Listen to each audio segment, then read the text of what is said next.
What's up, everybody? Welcome to Blue River Bow Hunting, episode 38.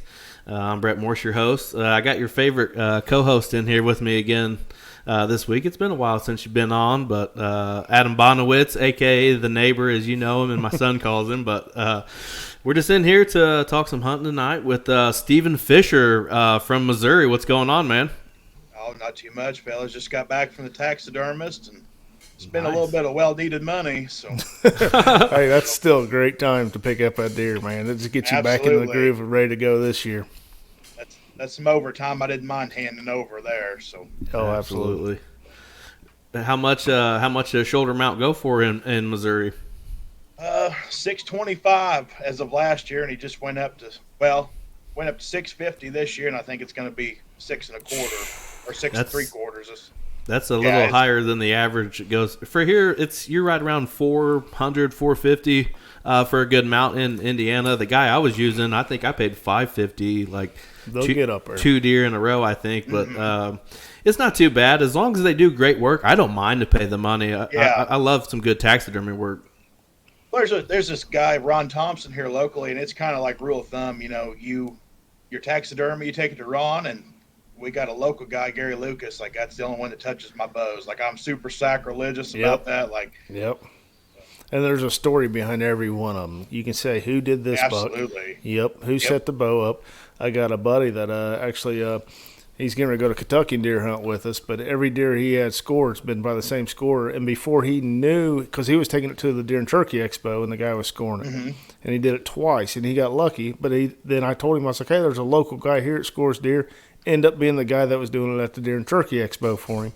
So it's special to him to have the same guy score his deer for him. So it's just little things like that's crazy for us hunters. Yeah, it's kind of like, getting tattoos. You got a guy for everything. Absolutely. Yep, you're right. Yep. But have you ever been on any podcasts before? Yeah, I'm actually part of a group of guys. We just started this year. It's called the Ridge Ghost with Chad Vineyard and Keith Coleman. And Keith has actually got a podcast. It's Coffee with Coleman. Oh, that's cool. I was a guest on his here a few months ago. Yep. Nice. That one and you guys. So That's awesome. Well, for somebody that's never heard you before or don't know you, introduce yourself a little bit. yep. Like I said, my name is Stephen Fisher. I'm 29 from North Central Missouri. I mean, I eat, sleep, and breathe chasing whitetails. I try to do some fishing and stuff like that on the river, but I just doesn't do it. Nope. Nothing better than chasing down the oldest, baddest deer in the woods. Absolutely. That's definitely what we're aiming to do too, for sure. So when you started getting in the outdoors, how did you get started? Did you have a dad or uncle or somebody? Or Yep, actually both. I mean, I want to say it all kind of started, probably about 2 or 3 years old, and it's kind of funny because my son, he just turned 4, and I actually took him to the box blind with us on our lease ground, and when he was 2, and it all just started, I guess, basically as soon as I could walk. My old man was dragging me along, and I'm super fortunate that Dad's the same way. I mean, he was self-taught, but him and his best friend, who called my uncle, I mean, those two guys, they've got walls full of deer, and it's just like when you grow up around it, you're kind of, it's in your blood. They were the Michael Jordan to you.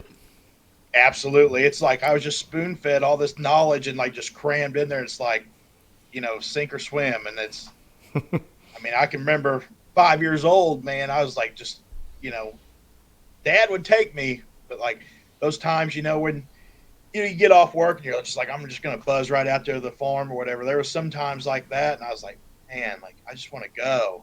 Yeah, that's one thing. My old man, he never left me at home. Even when he could be hunting in that badass rut funnel, it's like I'm going to take my boy. It's, hey, I I got 3 boys, and that is really tough for me not to just go straight to the woods. Actually, I probably would if it wasn't for the wife being in my butt saying, you're taking at least one of them. Yep. Yeah. But that's what Waylon, he was on me tonight because he didn't get to go to the taxidermy shop. I just came back, and that's our deer is what he calls him, because he was actually with me. Oh. Then that deer means more to you than anything then. Yes, absolutely. Yep, hands down. That's our deer, and that's what he was. Man, he was firecracker mad.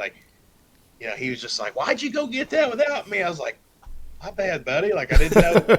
Yeah, he's all about that. Now, I'll tell you, looking at your deer, a buddy of mine, well, you'll hear me talk about him a lot because this dude kills some giants. But he takes a picture of every deer he kills and puts them underneath the deer itself with the picture after recovery. That would be a cool picture of you and your son underneath that deer. Yeah, that's what I got. I got some really good pictures of him sitting on his butt, and this deer just looks like a 250 incher. He's all spread out doing the, got the pose going on. I was like, man, that couldn't have been photoshopped. Like that boy's got it. You got lucky last year though, because your youngest killed one youth season, and then Dylan killed one youth season, yep. And then Caden killed one like the first week of bow season. So they weren't really itching to get back. Well, Dylan would have definitely went, but he just got lucky. I wouldn't say lucky, but they were all successful, and then I was able to film him most of the season, which our 2021 deer season here in Indiana was just probably the weirdest I've had in a long time. Just not really seeing much, but we still gave her hell, you know what I mean? Deer took COVID serious. Yeah, they took it off around here. You can't beat that, get your, like you say, get your boys number one priority, and then, old dad can pick up the slack for whatever's left. So. Yeah, absolutely. So I was fortunate enough for all three of my kids to kill a deer. But I was like, man, this is great. I got all time now, but it was not. It was rough. Then at age of 10, 12, and 15, they're all talking crap the rest of the season. You guarantee it. Oh my gosh, it was miserable. So this year, I'm like, hey, you guys talk so much crap. You're gonna wait till I kill one, and they're like, no, that's not happening. Yeah. Yep. That's the way it is with me and my dad, because I've killed the deer in the middle and the deer on or I guess to the right there. Yeah. I killed them in 2020, 2021. So I'm like, man, Dad, are you falling off or what? He's like, no. He's like, the old man still holds the biggest deer in the family with a bow. I was like, that's right. He's got one over you still. Yeah, I've got high expectations for this year. I've got the first 2 weeks of November off, but in the same sense, I'm kind of like you guys. I'm like, man, I hope it's not 85 degrees and 70-mile-an-hour winds. Yep. Now, with you saying you got high expectations, like around here, we don't have giant pieces of land. So, like, we see different deer every year. So, like, if we have them on trail camera at the end of the year, you usually don't have them, start next year. Or it's really hard for us to get the same pictures of same deer around here. Now, do you have cameras where you're like, you see consistent deer, like you see them as a 2-year-old or 3-year-old? Yeah, I would say so for the most part. I don't keep track very well of my trail camera pictures between age 2, 3, and 4, I guess. They kind of get scattered out in the wind. But I've definitely, I picked up a shed last year, this last March in a bean field, and I'm very confident that I've got that deer on a mineral site right now and within the last 2 or 3 days. So is that a deer you're after because there's history? Yeah, and he's going to be, I would say he's going to be pushing 150s, low 60s, hopefully. Oh, wow. Yeah, that'll be a good one. So, yeah, I was just talking about, not getting any more deer mounted and maybe doing some more year-on mounts and stuff like that. And that's what I told Ron today. I was like, man, I hope the luck streak kind of runs out. He goes, no, you put in your time. You'll be back. I'm like, damn it, don't jinx me. Well, you talked about hunting with your dad and stuff. I always ask people, it's cool to hear it from each state or each region of the country, but you from being Missouri, what kind of traditions did you have with your family deer hunting as you were growing up? Just that typical deer camp, man. That was like Dad always, we would do our Walmart shopping and stuff like that, load up on the little party-sized candy bars and stuff. And hand warmers. Yep, that was our thing is we go out there and you buy the $10 lunch meat from the Walmart deli and stuff like that. And just take the whole Friday off, just get ready for that deer camp. We've been fortunate enough the last 10 or 12 years to have a piece of lease ground with a bunch of good guys. So we'll just have that, typical Midwest deer camp. Just kind of grew up doing that thing, talk a bunch of smack and stuff like that the night before. Oh, yeah, absolutely. This is kind of cool to hear it from your point of view, and then I've had people on from like the Wisconsin area, and they have the big deer camps where all the guys are playing cards and they drink all night, and then they don't get up and go deer hunting the next day. And then you got a little bit of a mixture of guys like us. We still drink all night, but we still get up the next morning and have fun with it. I guess that's never why I became a duck hunter, because the guys I went to high school with, that's what we'd do. Is like we'd hang out, party all night, and then it was like, you got to be up at 2 o'clock in the morning to head to the conservation ground to draw your spot, and we just wake up, it'd be 10 o'clock the next morning. I'm like, man, I can deer hunt solo. Like, I don't need you guys. Like, I can wake up and go. Yep. Yeah. Me too, but I'm usually out of the woods by 9 a.m. Yeah. Yep. That's what. Usually I run out of food on an all-day sit by 8:30, quarter to 9. I'm like, time to go. So there's a group of us that go to Kentucky every year and hunt. Their season comes in the first weekend of September.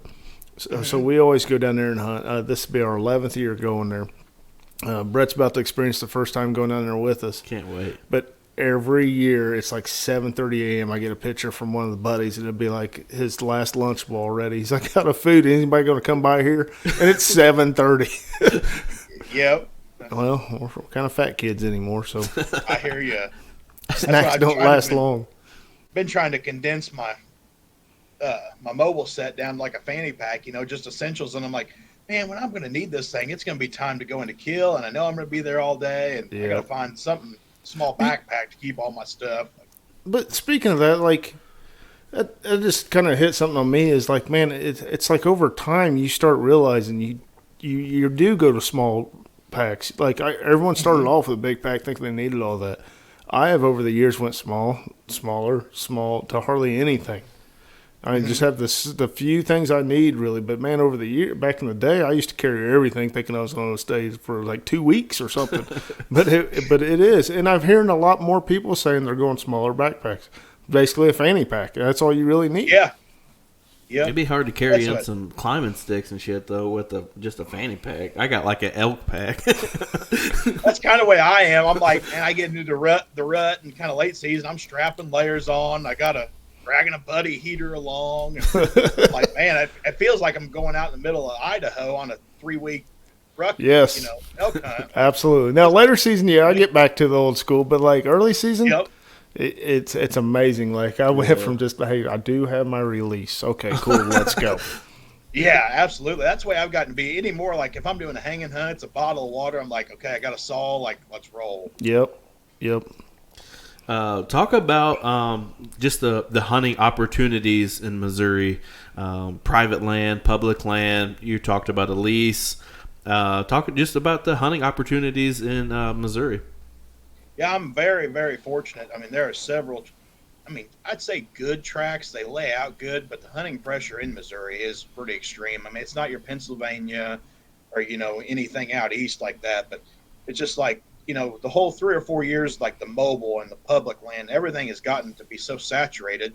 There is really good deer, but I'm fortunate enough, where my family owns a farm. That's primarily where I do a lot of my hunting. Like I said, my dad and a couple of his buddies, they're on a lease together. And, and here locally, I probably got, I would say 5 to 6 different tracts of public around my house. So, there's definitely opportunities. But as far as Missouri overall, just about every year, I would say on a decent piece of public ground, you would have 140-inch deer to chase after, whether it's going to be at 2 o'clock in the morning or, during shooting light, for sure. We've got excellent genetics, especially, everybody knows north central Missouri. That's the place to go for an over-the-counter tag, unfortunately, being we're kind of in the mecca of the kill states. It is. I love the hunting public, but I blame 95% of the hunting public population now. It's from those guys. I'm just gonna say, they blew out a really good piece of public that kind of nobody knew about. Yep. But if you're from around here, which I'm about 45 minutes away from where Aaron Warbritton's dad lives, so it's pretty really? noticeable. Yeah, if you do any fishing on that lake, you could pinpoint where they're at. So that's awesome. But man, they have really so. Back in the day, they used to call it like the pumpkin patch around here on state property or whatever. Well, it kind of faded away. But the hunting public crew has came back around and just blew it back up and just made people realize you still can kill big ones on it. Absolutely. So the pressure is doubled in the last couple of years. Yep. And the guys, you hear everybody's putting in the work and paying their dues and stuff like that. And the guys that, I truly feel like the guys that are willing to put in that work, they're still successful. Yep, but like absolutely. you said, you just got 15 more guys that want to walk a quarter mile from their pickup, sit down. Mm-hmm. Unfortunately, like we've got a couple pieces of archery only, and I'm like, I'm just like the rest of them. Like, man, I'm gonna hunt this the last week of October. Save my farms for when that calendar rolls November. Man, you roll in there, it's out of state. All right. Yeah. Yep. And so we go. Like I told you, we've been hunting Kentucky for 10 years. And this will be our 11th year. And it used to be we'd go down there and really not see anybody. And now we're pulling in there and we're seeing so many different out-of-state places that we're like, what the hell is going on around here? Yep.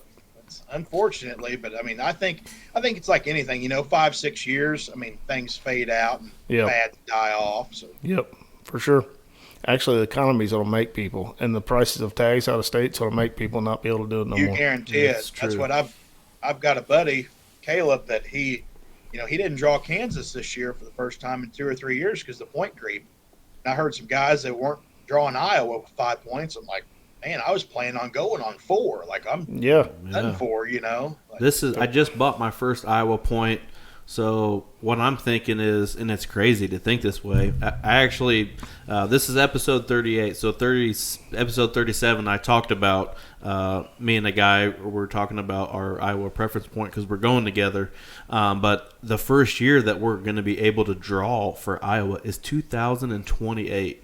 It's like we're trying to plan that hunt that far ahead, which should tell you something about Iowa and the way they have it all set up. But it's still like, what is it, $600 and something bucks, and you pay that in hoping to get drawed, and you still, like you said, with 5 points, still may not get drawed. Yep. That's what my dad and I think it was the year before last, so I'm sitting on 3 points, and that's what we planned, is to roll on 4. Like we had it all dialed out, that year we were going to bank on it. We were going to roll up into southern Iowa and do our boots on the ground that shed season. It's just kind of like you put in with 4 points, 5, might draw with 6. Because you're right there. Really screwed up everything. Yeah, we can to hit the Iowa border is just about 2 hours straight north. Okay. So what zone is it that you want to draw for Iowa? Somewhere between 5 and 6. Okay. I would say. I think I'm going to go zone 5. I think. Yeah, I think it was 5 that we were kind of really looking at. So one of the things I did this year, and I thought was a good venture for me and my wife. She's big into shed hunting, and she was talking about it's shed season. Let's go. We kept going around here. We found 4 or 5, nothing big. And I said, I really like to hunt Illinois. Let's take a day and drive there and spend the night. Then get up and let's go hunt sheds somewhere and we can learn. So I went to Illinois and she found a 150 shed. And I was like, are you kidding me? She's got the biggest shed in the family we found. It's huge. But you know what? I took it as let's go shed hunting somewhere else, make a 1 day trip or, 1 night trip. But I learned kind of where I would like to set up and see stuff like that. Shed hunting is a great opportunity to go scout.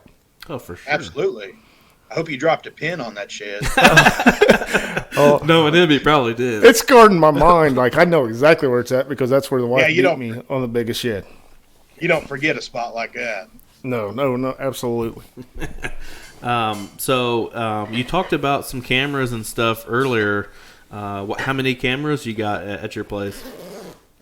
Just kind of depends on the family farm. It's usually between 15 and 20, and then between the lease ground, it's probably another, I'd say between everybody put together, it's probably another 15 or 20. Now, when you're saying 15 or 20 on the farmland, how many acres is that? The lease is just over 360, and the family farm is just shy of 600 altogether. So. Jeez, oh, Pete. It's a giant beat. You know what they call that in very, Indiana? Very fortunate. You know what they call that in Indiana? A state park. Public land. Yeah. That's about how many acres it is around here. There's no real – there's a couple, but it's down south. Yeah. Most of the public land around here ain't too big. Yeah, I'm very fortunate, and that's what everybody tells me. They're like, you're ate up with deer hunting and stuff like that. And I'm like, dude, when you got the opportunity, you take it and run, because a lot of my friends would absolutely kill to be where I'm at. Yep. We're sitting on that, it just, Well, like I said, I tried to do a lot of other things. Nothing hits that itch like that. Just remember, hate is a good thing when you're a deer hunter. When you're getting Right. hated Absolutely. on, you're doing things right. That's what I just embrace it, because I'm like, I'll tell anybody, I'll help anybody that I can. Like, I've got some buddies that are like, hey, Fish, you want to come scout? And I'm like, yeah, no problem. And then other guys are like, must be nice. I'm like, Yep. It is, dude. Like, Yep. blood, sweat, and tears, man. And nothing's spoon-fed to you. No, absolutely not. Well, one of the things that stood out to me is when you sent the pictures over of the stuff to use for a thumbnail.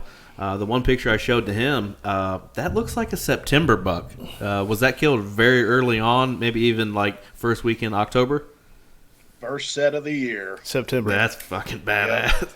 I hunted September 12 years ago down in Missouri. It was actually my first trip out of state. Went down there with a buddy from work, and we were supposed to roll out in the morning, but we couldn't wait, so we ended up leaving like at 12 o'clock at night and driving down there. And we took like a 2-hour nap, got in there. I walked a fire lane back, didn't have a clue where I was going, kept walking, and I got to a point where I said, if I see a deer track, I'm going to a tree right where I see that track. Mm-hmm. End up seeing a deer track, called in a little buck. I just paid a lot of money for out-of-state tag. I'm like, I'm shooting the first deer I see. And I kind of giggled knowing I was shooting this little buck. But I shot him, and it was like it was shooting the 130s. It was like shooting the 130s. It was just the coolest thing. We had a blast. But Missouri's got deer. That's awesome. Missouri's got deer. For around here, you set 3 or 4 times, you may see deer once, twice out of those places. Not on the average place, yeah, probably once or twice around here. Missouri, you're going to see deer about every set, if I'm correct. Yeah, usually. And that's what, CWD, or not CWD, I'm thinking EHD. EHD, yes. I do not want to be one of them guys beating the drum about CWD, but EHD, it wiped us out in 2012. And ever since then, especially the last couple of years, started noticing more and more deer. Like, you'd go from seeing 3 or 4 deer in a set to 15, 16 Jeez, on a good late season food source. I mean, that is anywhere from 30 deer. And I was like, told my dad, I was like, you're always harping on the deer population in the 80s and stuff like that. And I said, I think it's coming back. He's like, I know it is. And that's what that's awesome. We've got a rule of thumb. I mean, good, bad, or indifferent. We don't shoot a whole lot of does on the family farm. I learned that too. I think I screwed myself by killing a lot of does early. Yep. And we got plenty of deer, and it bit me in the butt. Well, we don't now, but I know why. Yep. And that's you got to hear. You listen to guys be like, oh, well, I want the buck to doe population 1-to-1 or 2-to-1, whatever. And Lee Lakosky said years ago in a book, he wants every meat hunter and everything else around him. He wants all the deer on his property. And I take that. I'm not real big into having an aggressive rut or anything like that. I just want every single flipping doe to be there. Yep. I'll take it in numbers, whether it hurts me down the road or not. Just gotta have the ladies, You know how much fun a hunt is when you see deer compared to when you don't? Absolutely. A lot. We learned that last year the hard way. And if you see a bunch, man, that's really cool. Even if there ain't no shooters, it's still a stinking, man, that's a great hunt. Well, that's before I killed that deer last year with my boy Waylon, that's what we were sitting out there, man. We were watching 2.5-year-old deer push does around, and he's like, what are those daddy deer doing? I'm like, well, they're chasing around the mommy deer. And he's just like, well, I hope they don't get beat up. There's does out there fighting, and it was just a blast. We had probably 5 or 6 deer, and right at last light, he comes strolling through this food plot at 17, 18 yards, and I'm like, oh, here we go. Yes. The show's over. Now, I remember taking my boys when they were young. I told Brett, because Brett's got a little boy, we're going to try getting out this year. I used to take them a blanket. I'd bring Matchbox cars or whatever the cars are called. I'd bring them toys to play with. I knew I had to bring anything to keep them occupied. Now there's tablets and stuff for them to take. Exactly. But the only thing that my kids would, and I went with whatever happens, it happens. I could not take it serious because I knew I'd get mad. But he would be like, squirrel, and put his hand out the blind and shit point at it. I'm like, dude, you can't do that. And we'd kind of giggle about it. But, man, I didn't scar them. I didn't get on their butts because now they're still hunting. So That's one thing. It's cool that you're taking him out there. He's getting to witness him, and like he was telling you, he was acting about the daddy deer chasing him. That's stuff you just don't forget. Oh, absolutely. And that's what I was so nervous, when his mom was pregnant with him. I was asking my dad, I was like, what do I do for him not to become like a communist? I need a red meat eating son that deer hunts. How do I go about this, Dad? Yeah, he's like, take him. He's like, take him. He's like, dude, anytime you go do something, he's gonna be right there with you. I mean, at 1.5 years old, he was helping me brush in ground blinds. By the time he was 3, I was worried about him going to preschool this next year, talking about, deer getting shot. I mean, he is absolutely ate up with it. That's awesome. Yep, and you got to. I remember carrying my boys on my back just to put cameras out and tell them, yep, you're doing it right, man. You're doing it right, Steve. And that's what I was so, like you said, kind of, I take it so serious as we all do, and you got to kind of take a step back and be like, man, he's a boy, he's still a baby. Do not scald him, because that's like, it's you see so many kids get burnt out so easy nowadays, just because. That's what's cool, not to be hard on your kids, but, like myself, there's going to be a time and a place for all of us to take our recreation or go on our trips, just really grind it out. When those kids, take them to a lesser spot on a food plot, whatever happens, happens. You see a doe, it's cool. Yeah, and it's almost like fishing. If you want to get your kid into fishing, you got to take them to a place they're going to catch fish. Absolutely. That entertainment. And it's just like taking them to hunting. You almost have to take them to your best place so you see deer. But at the same time, you're scared to death what they're going to do to screw that place up. But you got to take them where they're going to see some. It's funny, the night we shot that deer last November, I mean, probably 30 minutes before, he had his bibs dropped around his ankles, and he was peeing out the window of the box stand, box pond. And I'm just like, you know what? Like, we're crunching fruit snack wrappers and everything else. And that was awesome. Like, and kind of giggling, saying we ain't going to kill nothing tonight. I tell you what, I think I died 3 times right before I shot that deer, because he dropped my binoculars on the floor, and it goes thud. And there's probably 7 or 8 deer, and I mean they're the big does, big mature does are out at that time. So everybody all eyes on us. So I'm like, oh no, and I mean just. Thank God it all worked out. That's just a true testament. You do. Hey, it's meant for a reason, wasn't it? Absolutely. You're so right about that. Yep. That's awesome. Hell, we even acted like kids last year in his box blind. I can remember us going out there. I think it may still even been bow season when it was snowing. You know what I'm talking about? Yeah. It was snowing. The Colts game's getting ready to start. We almost thought about having a pizza delivered to the box blind. Sometimes you just have a hunt you enjoy. Oh, yeah, just for sure. Screw it, let's have fun. And it was snowing harder than. I mean, it's up there as far as memories of hunting in weather like that, because we weren't getting wet or anything. We're sitting in that comfy box blind that he built.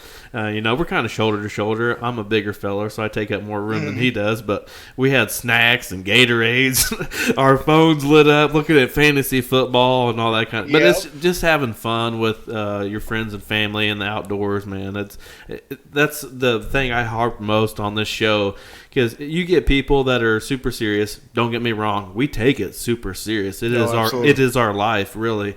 But you got to have fun with it. If you don't have fun with it, and you're not enjoying yourself, you're doing this for the wrong reasons. Yeah, you're so right. I mean, you just got to have that old school mentality of deer camp, hanging out. I just watched this thing, actually, TikTok of Michael Waddell, and he's like, all these guys, with the war paint on, beating on their chest, thinking that you've got to kill big deer. Dude, you're missing the whole concept. Michael's so good at this too. He is. Oh, absolutely. Yep. You can't beat him. He's a great aspect of the sport. I mean, he just tells it like it is. I mean, that's, and that's kind of where, I got bit by the big deer bug as well as you guys, and it's kind of almost taken a sense out of it, trying to film and kill the oldest deer on the farm. And I just told my dad, I was like, you know what? I said, if it gets down to the last 3 or 4 days before gun season on my rutcation this year, so I'm going to public land. I'm going to kill a 2.5-year-old deer. Make it fun. Make it fun. I'm going to pack my stand in. I'm going to hang that booger 12 feet off the ground. I'm sending a fixed blade broadhead through the rib cage or something. But how good would it feel for you to kill a 130s on public land. Dude, that would probably be better than that Boone and Crockett right there behind. You know me, what I'm saying? honestly. Like it is different. Like we have different things. Like the people like that ain't that very big buck per your others. It don't mean it's just the hunt and what you put yourself to and the position or location you went to. Different ball game. Absolutely, and that's what the last 3 or 4 years I feel like I've gotten so tunnel vision, like focused on just the two pieces of private. So, I'm walking public and stuff like that and changing my perception of how I look at things. And, I feel like it's really made me a better hunter. I'm like, dude, why aren't you going and hunting some of this stuff? Yep. That's one thing that we kind of talked about a little bit of public land earlier. And, that's the one thing that I'm going to take into my bag of tricks this year is I'm going to hunt some public because I'm not going to step farm. Hey. I'm not going to step foot on either farm until it's go time where, I'm confident that I'm not going to go in for a bullshit set, basically. We were kind of watching a podcast earlier that, I don't know, you would take more risk on a public land than your own. You'll be like, man, I know it's a bedding area, but you'll push a little deeper on public. You know why? Because if you blow them out of there, it is what it is. And that's my biggest trip up is I'm a fringe hunter. I run all my trail cameras on the fringes, and until that calendar rolls November, I kind of tiptoe around. And on public, I'm like, dude, dive right in there because Joe Schmuckatelli from down the road, he's going to go in there, Yep, absolutely. So might as well. And that's something that I've kind of learned from him in the last couple of years. I've been a fringe hunter. Like we said, a lot of our stuff here is smaller sets of woods, lots of fields, lots of field edges. I've had a lot of my success, even with deer that are behind me right now, on field edges. He has better success deeper in the woods on ridges, and he knows how to get in there without blowing it over the bedding and all that kind of stuff. So when you get our minds to mix together, it's like, well, hey, this time let's go hunt an edge, or this time let's go hunt deeper into it. That can be beneficial. It didn't benefit us last year. We had a bad year, but that doesn't say that we weren't hard for trying it. They wasn't there. I have 90 acres I hunt. 90 acres off the neighbor's land that I get permission. My parents have 10 acres. So I got 100 acres I can hunt. I run 20 cameras. We didn't have a shooter in there all year, but gosh dang it, we hunted hoping one would come to there any second. But when we got the big one, I picked up a little piece. It's not that much. I think it's like 18 acres, and that's to tell you something that it's actually a good piece for being 18 acres. But when I had a cell camera in there, and when we get pictures of a big mature buck in there, me and him, I'm texting him, sending a big, hey, we're hunting here tonight. We're hunting here in the morning. Like we were just chasing that ghost all year long, and it never benefited us once. I shot a decent buck, and he'd make fun of me, but I'm like you. I like to have fun, So, and I'm behind the camera. Steve, you'd let your kid kill this one. Oh, here we go. Easy now. Yeah, I was having a good time. Most of the time I'm running the camera for my buddies and stuff. And when I saw this deer, I got worked up. I shot it. When everything played out, I thought it was a 130, but maybe it was 115 inches or so. Maybe. On a good day. On a good day, Ground shrinkage is real. It is. I was all worked up how I thought I shot a 140. Hey, I'm telling you, that's a real deal. Nothing's more embarrassing than being on the phone with your old man just about to fall out of the tree. Say, I got a 140, and man, he's only Dad don't come look at this.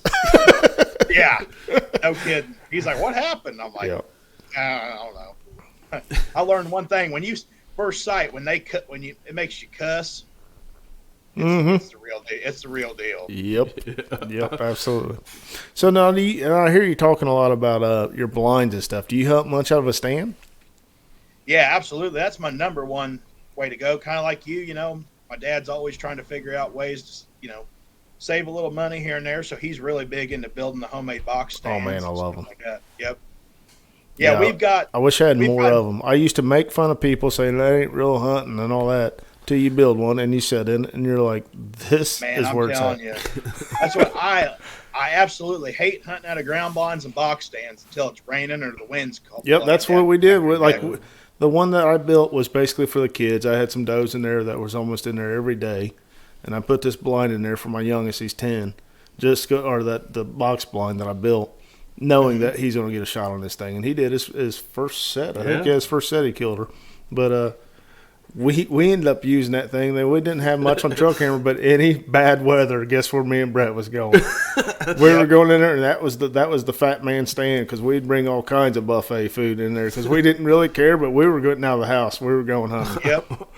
That's what, about 20 years ago when we started, Dad and my uncle really started implementing food plots and stuff like that. I was on the first 2 box stands went up. That's what his same philosophy. You know, he had an 8-year-old son that was getting ready to participate in the first Missouri youth season, the first rifles youth season. So, you know, he set me up, and that's what, ever since, you know, the older dad, well, I mean, I say the older I get, I mean, only 29, but that's what, you know, Dad, that's what, anytime we go to a box stand, it's usually just like, you know, kick back, nap. By that time, you know, it's later in the season, we're wore down. Yep. It's just like, man, going up there instead of that old cold stand sounds pretty good. Oh, absolutely. Now, a question for you. So, you're 29. Every year, I kind of, man, I was an aggressive hunter. I was mad that people would get permission around me. I was mad that if someone killed anything.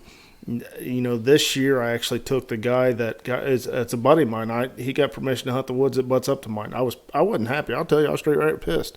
It's been a few years of him hunting it. Because, you know, I've hunted this place for 30 years. Now this dude's coming in on my property, I was pissed.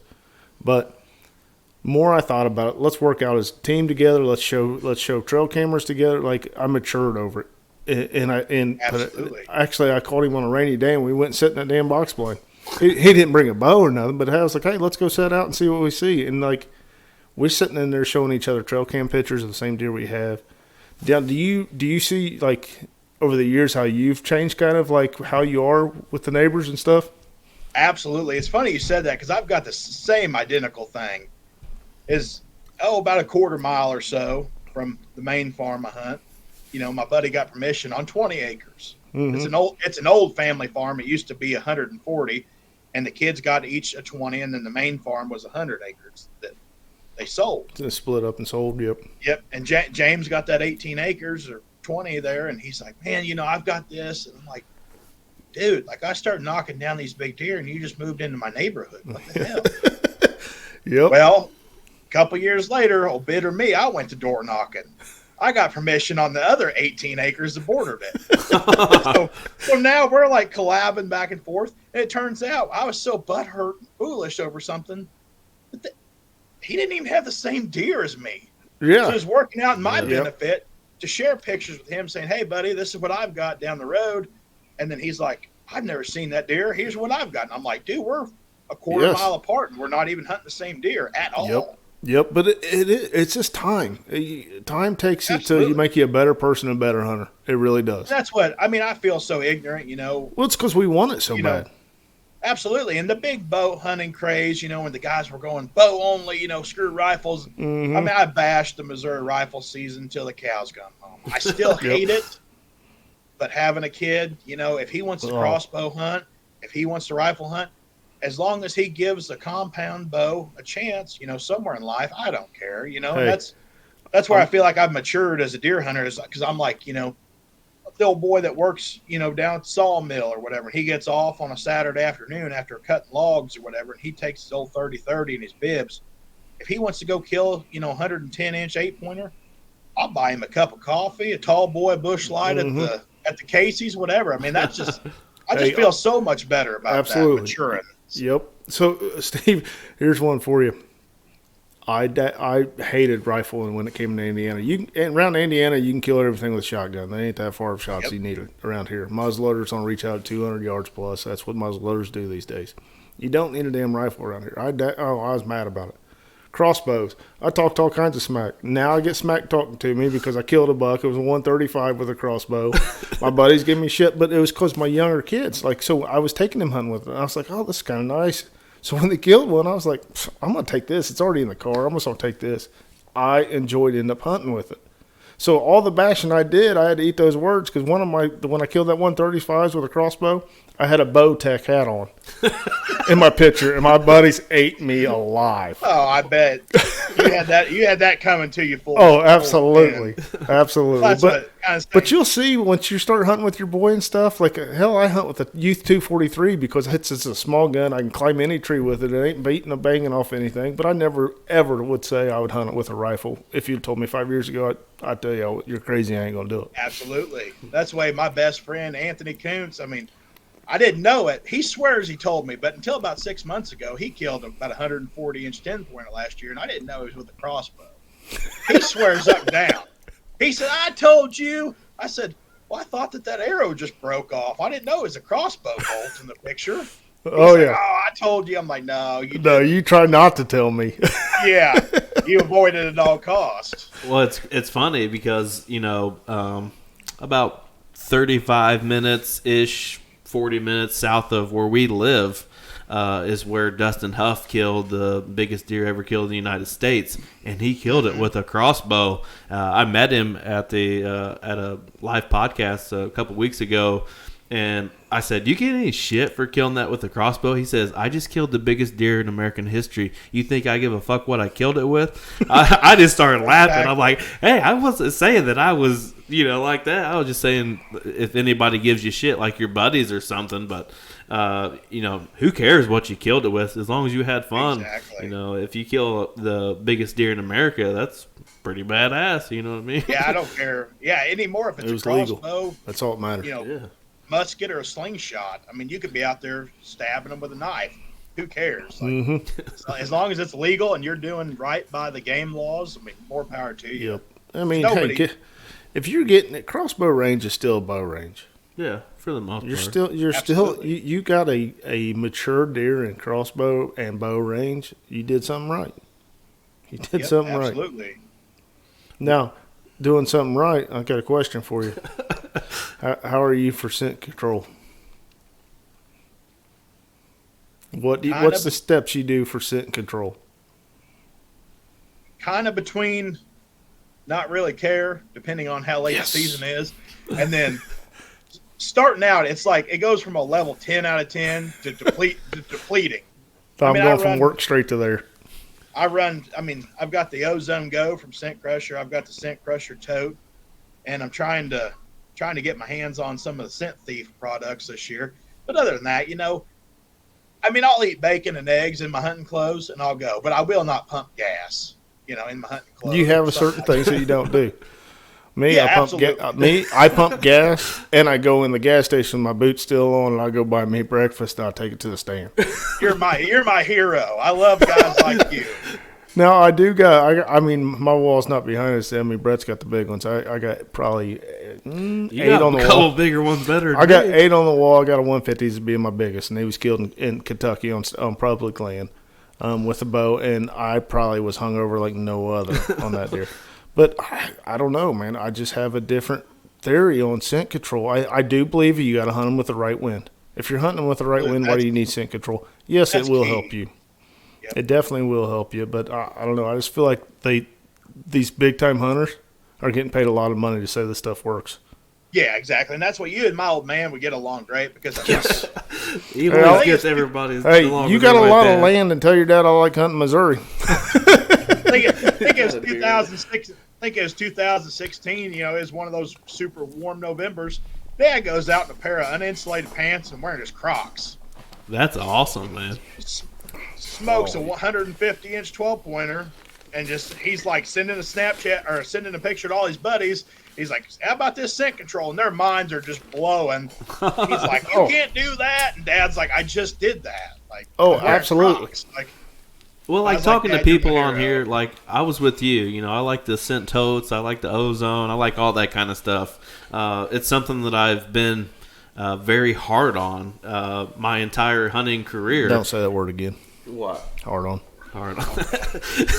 Okay, I will say hard on. But like meeting him and then starting to do this podcast and talking to lots of people, it kind of gets me thinking like, hey, nobody gives a shit and they're killing big bucks. Like there's something to this. But I was in that generation. You're a little bit younger than me just by a few years. But when I grew up, it was watching Outdoor Channel and watching the scent killer and all that kind of stuff, and it just like drove this into my brain that that's something that I had to do, and it's just not that simple. Like, he's got a exhaust leak on his truck, and we're out there getting dressed to go in, and it's like, man, I smell straight gas right now. And then we see 4 or 5 deer, but like, I don't know, man. It's just something that I've gotten over, I think. There is still precautions, like when we go to Kentucky here in about a month, we're going to be sweating. It's going to be 90-something degrees. I may bring like some non-scented wipes or something and wipe myself off once we get up in the stand or something like that, because it's going to be super hot. But other than that, I don't really give a shit. And that's, there's a couple things that I live and die by. And like I said, it's ozone and it's nose jammer. And not that, you can No, that nose jammer, I do think that works. I have Absolutely. watched some stuff that makes me a believer in that. Because I like to spray it from my waist down, especially on my boots. And I believe in the scent elimination.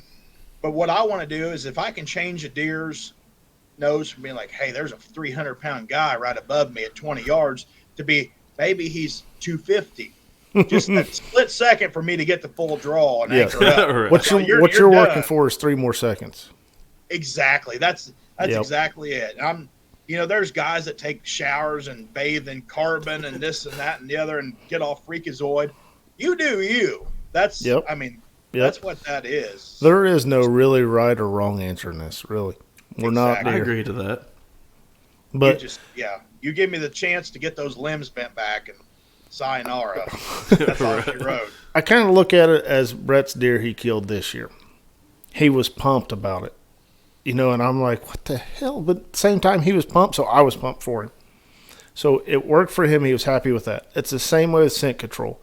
If somebody you hunt with is big on scent control and it works for them, be happy about it. Don't bash it, but I will talk shit about it, just to buddy. Mess with you. Absolutely. Yeah, but like, if it works, use it. Go for it. If that's something you absolutely do it, because you know what? Hunting is mind control. If you think you're not going to see nothing, you're already beating yourself up. If you feel like you've scent controlled everything, it's already like, I'm ready. Like, I think I'm good to go. You're already mentally ready for the game now.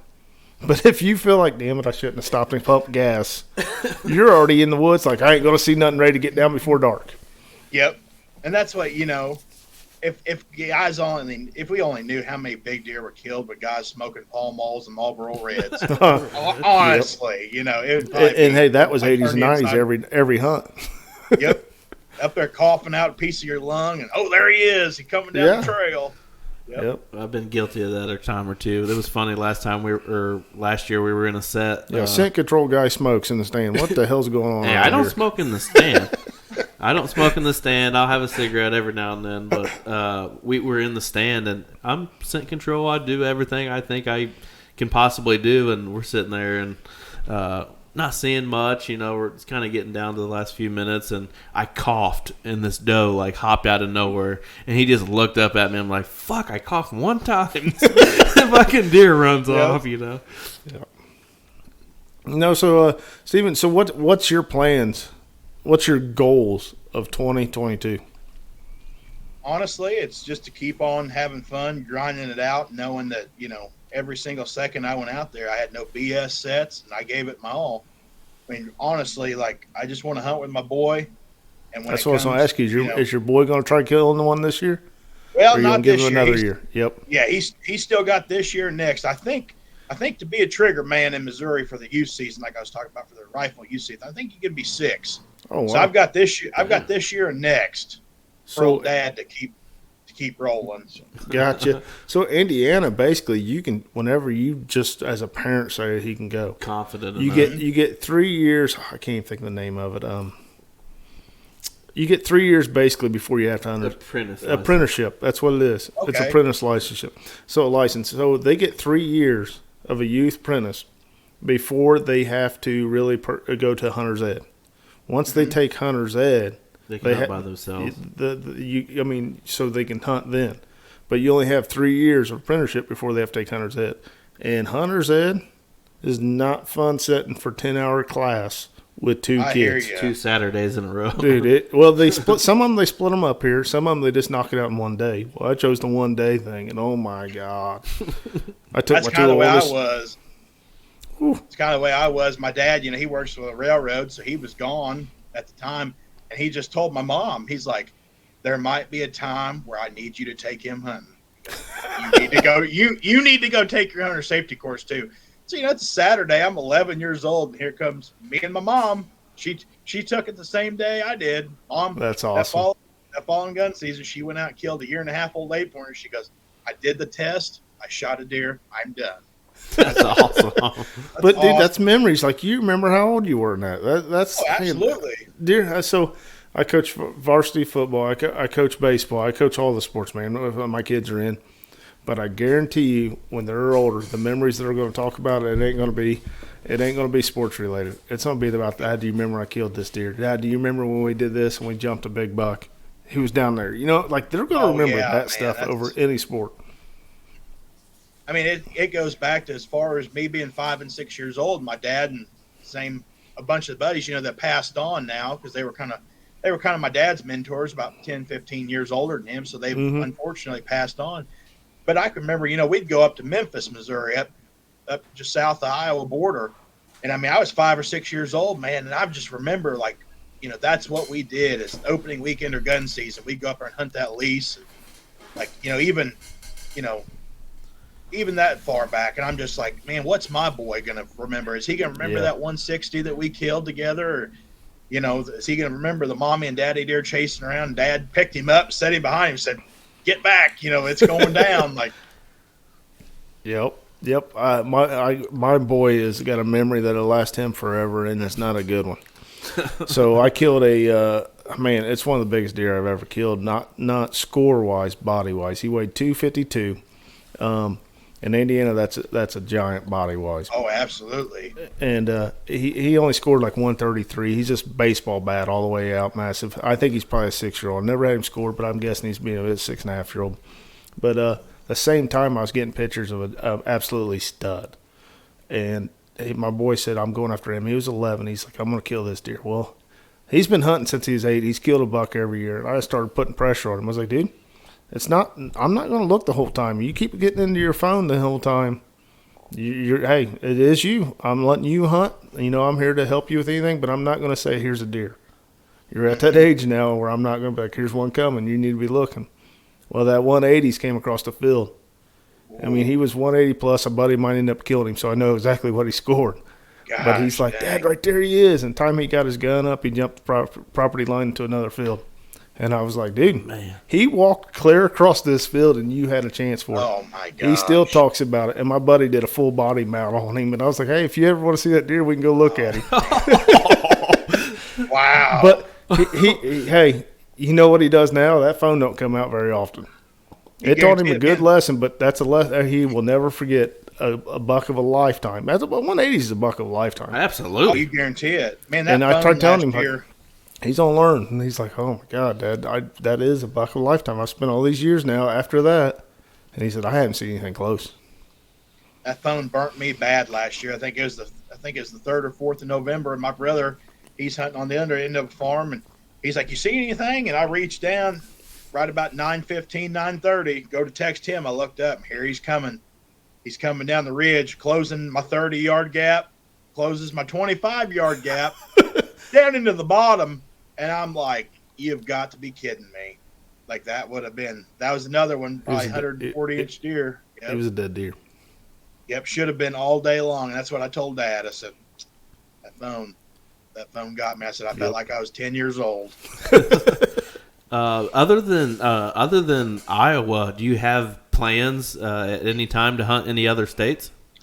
Yeah, I would like to try to. I don't know. I've not done a whole lot of research in the last year or so, but the last thing I heard is Illinois had kind of become an over-the-counter. Like, not a whole lot of people had been trying to head over east. So I would like to hit Illinois potentially next year, or maybe Kansas. I lucked out, and I should have bought my Kansas preference point this year, but did buy points for Wyoming this year for Waylon and I. So at 4 years old, he started drawing points for out west. So That's awesome. But he's going that's to what I be was going set to ask up. you, man. That's what like I'm looking for the day I can take my kids on an out of state hunt. That's a Yep, trip. absolutely. Like, Mom would be happy And too that's because no one will be at the house, so it's a win-win. And that's what, for the last probably 10 or 11 years, I've wanted to go to Kansas and go up in the Pine Ridge area of Nebraska and chase turkeys. But it's just like between food plots and scouting and shed hunting and just eating, sleeping, breathing whitetails at home, it's just so hard to even imagine trying to go out of state. But it's like, I don't want to wake up at 40 years old and be like, all I've ever done is hunt at home. Mm-hmm. And that's what my buddies have been on me. And, they're just like, we've got to go. We've got to go. I'm like, we do, because this is ridiculous. I've done this forever and it's great. I want to go see this. I want a great big bull bugling in my face. Yeah. Yeah, like I was telling you earlier, that public land buck you would kill, if you killed one, it would mean a lot to you because you got the honey hole already. I mean, by Absolutely. the sounds of it, you have the honey hole. If you go to state and kill something, man, that deer's going to be, or elk, whatever it is. It's Honestly, I would unbelievable. I would go down in the hills of Kentucky, and you all would laugh at me. I would shoot a 1.5-year-old deer. That'd be perfect. I told you we've been doing it for 10 years. I didn't tell you what size deer we've been killing down there. So I got a 120s in velvet. That's awesome. And I would eat that I did a mount on him. He's a 120 in velvet. I wouldn't mount one here, but he was in velvet, and it was cool as could be. I'm with some of the best friends you can ever ask for, so I'm like, this deer means something to me. It's going on the wall. Yeah, absolutely, and that's what you guys would get back to camp or whatever, and I'd have the back straps on the grill and be like, Hell yeah. don't look at the rack. It's not the most appealing, but Yep. he's going to eat good. Yep. Oh yeah. Well, that's like my deer here on the end from Wisconsin. It was my first out of state kill. Like I said, you can see it back there. It ain't the biggest thing in the world, but it meant a whole lot to me because I got to travel and do a different scenery out in the bluff country of Buffalo County, Wisconsin. It was just such a fun hunt. That's got to be beautiful. It was awesome, man. Wisconsin. I'm going to be up there when I retire. I'm either going to be Michigan, Wisconsin, Minnesota. I like the cold weather. I know I'm weird when it comes to that, but there's some absolutely beautiful country and a lot of deer and turkeys, waterfowl, fishing, anything you can think of. It's just I love the northern country. Absolutely. You can't ask for, just like we were all talking about, whether you're going out, in the hills of Kentucky, for instance, whether you're by yourself or you're with 15 of your best friends from high school and grade school, every situation, it's all about memories. Like whether you've got to suffer it out by yourself, you're camping in the back of your truck and eating chunky soup for a week or something. I mean, there's a story behind everything. And that's what you got to appreciate. We remember 10 years ago, the first time we went down to Kentucky, we took a camper that was not safe to be on the road and emptied it all out. And we built bunk beds in this thing for 6 of us to go to Kentucky in. And we got down there, we didn't even camp. We just started at the parking lot where we wasn't probably supposed to be. We found out days later we wasn't allowed to be because DNR left a note on our camper. But we were camping. We were camping in the sites that you parked to hunt the property. And well, we bought gallons of water at Walmart because we dawned on us like, hey, where the hell are we going to shower at? So we just bought a bar of soap, and we talk about that 10 years later about how that trip started, and now we've gotten better stuff. We're staying at campgrounds now because we learned that you ain't allowed to. But it's just we've gotten better over the years. But we still talk 10 years ago about that first time we went out of state and hunted. And we don't even bring up a deer that we killed. And we killed like 6 or 7 that first weekend that we went to Kentucky 10 years ago. That's awesome. But we still talk about everything but the hunt. And that's what it sounds like you guys over there, it sounds like you guys have the same thing that we've got. We've all got something in common because Dad's got like this old 1980s camper, old Coachman that's Me and your dad need to hang out. Dude, I'm telling you, he's the bee's knees. Like, but that's what we're getting ready to gut it. It's well served its purpose as a deer hunting camper, and that's what we're getting ready to gut it. Just put straight man camp bunk beds in it. Yeah, that's what we use as old treated fence posts is what we used, and put it in there, and we just bolted them together. Dude, if somebody hit that camper, they were totaled in their car. That's awesome. It's just stuff like that, just thrown together. It suits you guys and it suits the purpose. I mean, there's no sense in to go spend, $100 a night on the Super 8 hotel and Nope. drive 30 more minutes. Crack you some beers open and just have a fire and just wake up and do it again. Yep, absolutely. I say he says it all the time. It's kind of a famous saying coming out of his mouth. Well, we're making memories. You're making memories. That is exactly right. I might have to snag that off. I say it all the He time. says it once a day, I think. Yeah. You can't make memories by not doing it. Hey, I'm all about the type 2 fun. It may suck right then, but 15 years from now, I'm like, son of a bitch, did we really do that? What the hell are we thinking? Yep. Yeah, exactly. Yep. When you say what the hell are we thinking, guarantee it follows up by a good memory. You betcha. That's what I mean. My absolute best friend in the entire world, I met him at a party trying to rip his head off over something stupid. Here we are. Yep. 13 years later, we're the best of friends. I love him like a brother. All right. I'll tell you a quick story about one of my best men in my wedding. I was a all-state quarterback here in the little town of Nicetown, and we played our rival. We were beating them 34-0. I throw an interception, didn't mean nothing to me. We're up beating them by 34-0. We play them in basketball, and I'm shooting free throws, and this little kid says, "You remember me?" And I'm like, "Why would I? I'm getting ready to shoot a free throw, varsity basketball." And he said, "Because I'm a sophomore and I picked you off." And I was like, if I ever see this little bastard, I'm kicking his ass. Well, one of my buddies invited me to a party, and he was there. And I was like, I told you I'd kill this kid if I ever see him. I've never been in a fight in my life, but this was going to be my first fight. He ended up being my best man in my wedding, and me and him deer hunting Kentucky for 10 years now together. I mean, that right there, you can't make that up. That is classic. Absolutely not. No. That's awesome. What about as far as tech-wise? You do any filming or anything like that throughout the season? Yeah, actually, I started filming my hunts in 2013. And off and on, like some things didn't happen. I wouldn't get the kill shot, or like I said, I'd shove the camera off to the side. But the guys, like I said, the guys that I got involved with this group, the Ridge Ghosts, they got me kind of back into filming stuff. They're like, man, you're knocking down too good a deer and having too many good hunts, like get back into filming. So I got a little cheap little Canon handy cam to start out this year. I told myself if it turns into something and I can go through another season without it turning into a job, I'll get another prosumer camera. And I just told them up front, I was like, boys, when it hits the fan and I come back to full draw, I said, I can't promise nothing. I can't promise she's going to be in frame or I hit record. But I said, I'll try my best. That's when you teach your boy just to be the cameraman. Exactly. That's what I'm super excited because, like I said, my best friend, his boy just turned 6, so we're going to take him out with a crossbow this year. Hey. I know that's one hunt that's going to get fully produced. So I'm absolutely. stoked with that.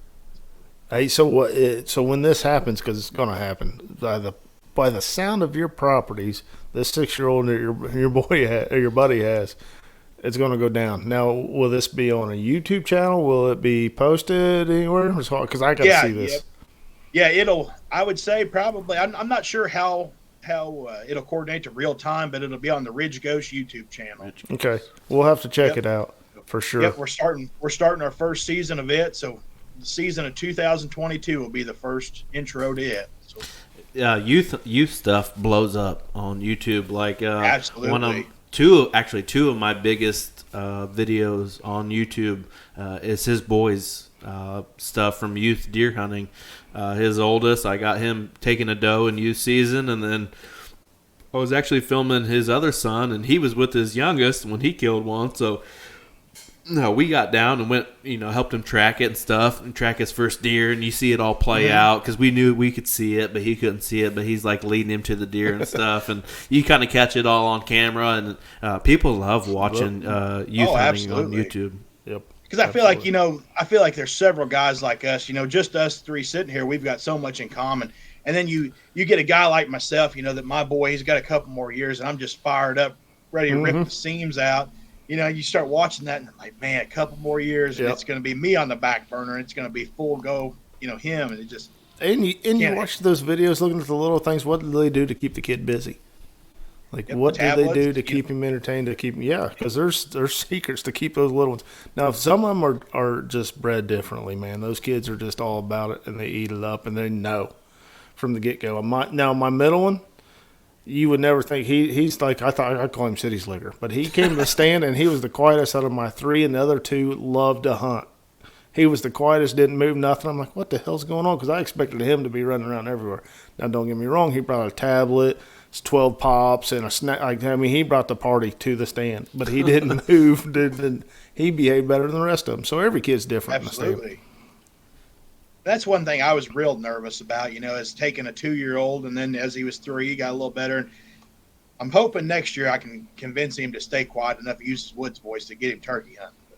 I'm not too real sure about that. Now, we've tried that. We went to Kentucky 3 years in a row, I think. At least youth hunting in Kentucky or Indiana. We took them to Kentucky one year, youth hunting, and that can be a different ball game. Taking youth hunters turkey hunting, that can be very challenging unless you have a blind, which you're probably like I am. I hate turkey hunting out of a blind. That's just myself. But trying to get them on one, we got close a couple times. Somebody learned a lesson as to have your gun ready when a turkey does come in. First morning ever. I take his boy. He takes his other boy. We kind of split, go sit down. I have the camera rolling and everything.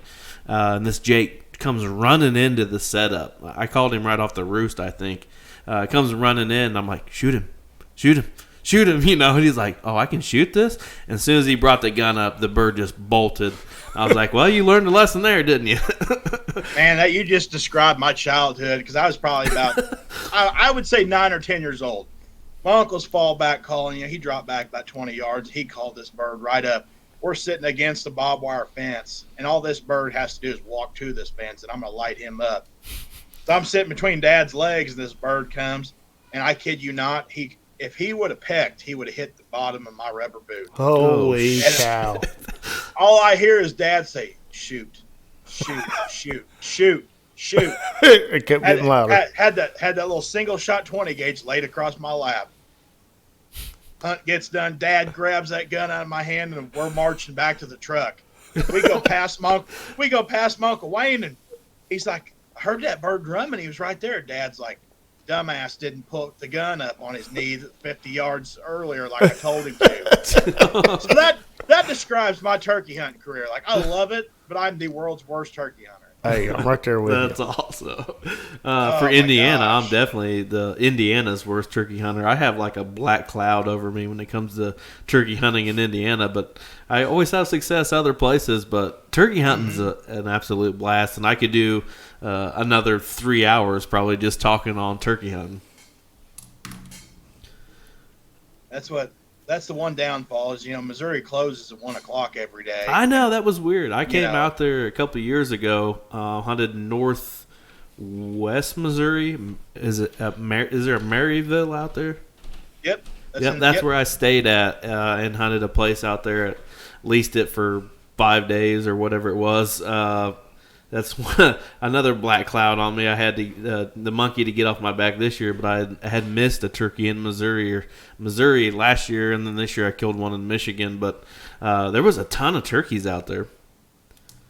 I'll tell you what, if you ever come back, you can come hunt with me. You just do the call and you pick I can handle that and everything else. You just tell me what to do.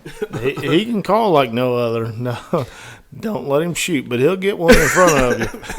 Man, I tell you what, I got a red dot put on my shotgun this year, and I'm deadly now. I knocked both of them down this last spring. Neither one of them flopped. That was huge for me. Damn, you were straight spoiled. So you said both of them. So you can kill 2 toms in Missouri. You can kill 2 bucks in Missouri. Holy smokes, that's when your population's good. We can kill 1 tom here. We can kill 1 buck here. That's it. Well, our population is going down the crapper real hot and heavy. It's probably because they need to change it soon then. Yeah, it's predation is huge, and that's what out of all the bad things that Missouri doesn't do to regulate the deer, which if we could copy and paste Iowa's laws, I'm going to stir a whole bunch of hate because everybody hates me talking about that, but I wish we could. I hear a lot of people start talking about that too, as we need to do what Iowa's doing. Yep, and that's what, like I said, out of everything that Missouri hasn't done with the deer, the one thing they have done is our trapping season for coons and possums and coyotes. It doesn't normally start until the November 15th. Well, this year they've implemented you can start trapping coons and possums August 1st Oh, through wow. October 15th. So that's the other part of my life, is I'm a really big trapper as of the last couple of years. So that's what I'm definitely itching to get after the coons in August, when around the mineral piles and stuff like that, because it's a kind of fine line, because I'm like, I might get after it for 3 or 4 weeks, and then I've got to back out and let them deer be. Mm-hmm. Definitely try to do my part in trying to save old Tom. Yep. Definitely. You know, there's such a hate on social media for the most part, which I can understand, but, you know, meeting people off social media can be such a big thing too. We met off of TikTok. This is how this whole podcast was set up. I met the guys from Mid-State Outdoors on TikTok. I went up there and killed a turkey with them, and it's just, you can meet. It is what it is when it comes to what you make it. So, like, us meeting on social media and doing a podcast, like, it's cool to, you know, I feel like me and Adam have known you for years, talking to you. You know, it's, you know, absolutely. I'm just Adam pissed I ain't close enough to go drink beer with your dad. Man, I'm telling you, it would be, get us four together, some shit's going to be talked. And there's going to be some bad. I mean, that's like you said, you know, just this year in 2022, I mean, honestly, I've met, you know, probably 6 or 7 guys, whether they be an hour down the road or 7 hours. And those are in my, you know, when the first part of hunting season, when I'm like, guys, I got this buck daylight and I'm going in, like, I'm going to send them a Snapchat, like, boys, we're going, we're going. Y'all are in my circle now. And they're like, pulling for you. Yep. That's Damn, I can't wait. I haven't got a picture yet. He's gonna kill him. I know he is. Yep. You just know when that one old boy's going in with his mobile set on his back, it's time to party. Like, oh yeah. Oh, It's about to go down. Yep, absolutely. But we really appreciate you hopping on with us and talking for a little bit, man. It's been super cool getting to meet you and hear stories from you and your family hunting in Missouri. Tell everybody where they can find you on social media and find Ridge Ghost to keep up with you throughout all your endeavors there. Well, I appreciate you guys having me. It was a blast. I mean, it's Stephen Fisher on Facebook. I think it's Gobble Front Hunt on Instagram with a period between Gobble and Hunt. That's my 2 main platforms. And then the Ridge Ghost on Facebook, and it's Coffee with Coleman podcast. It's kind of, there's a guy that has a Coffee with Coleman that won't give him the URL right, so you got to type in the Big Buck Chronicles to find that podcast. They're on YouTube. Okay. Yep, it's kind of first year for everything on that, so we're getting there up and running, and hoping to make it to ATA show next year with a couple sponsors we've got. So hey, if you come to the ATA show, do you happen to know where the ATA show is at this year? No, sir. I haven't looked into it. It's in Indianapolis, Indiana. That's we're you very guys close gonna be to there. Actually, we are going to be Yep. there. Yeah, actually. Heck So yeah, hope you guys can make it, man. dude. It's going to be a bad deal if we do. We get us together. No, it's going to be a bad deal with us, the guys from Mid-State Outdoors, the guys from the Bow Shop up in Muncie. It's going to be pretty crazy ATA this year, which is so cool having it close to home, and I'm pretty pumped about it. Dude, I'm gonna have to make sure that we get out there then, because that would be a freaking blast. It'd be a good time. Oh yeah, absolutely. We'll Absolutely. we'll know all the places to go and have fun and all that sort of thing. We might have to host an ATA party or something. That sounds pretty. Dude, that fun. would be. Oh yeah, a right. podcast there. Yeah. Yep, absolutely. What you take care, and everybody. Yes, sir. Thanks for listening, watching on the YouTube. If you're watching on the YouTube, go give us a like, a subscribe, rate and review on Apple Podcasts and all that sort of stuff. And Facebook, Twitter, Instagram, go wild, anywhere you can find Blue River Bow Hunting. But y'all have a good day, and we'll see you again here next week.